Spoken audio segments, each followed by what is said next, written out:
alaikum 'yan class. Wannan shine darasin mu, za mu tashi a harafin A, E, I, O, U. Ab,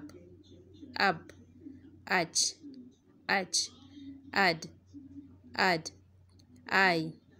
I, af, al, ar, as, at. Misali ana gaɓoɓi ma'ana. Ab a haɗa shi da ba shine zai ba da abba.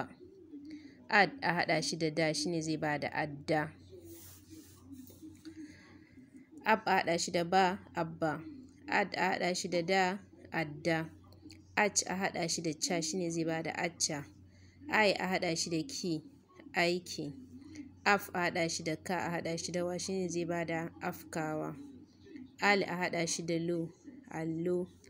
Ar a haɗa shi da zu a haɗa shi da ƙi arziki.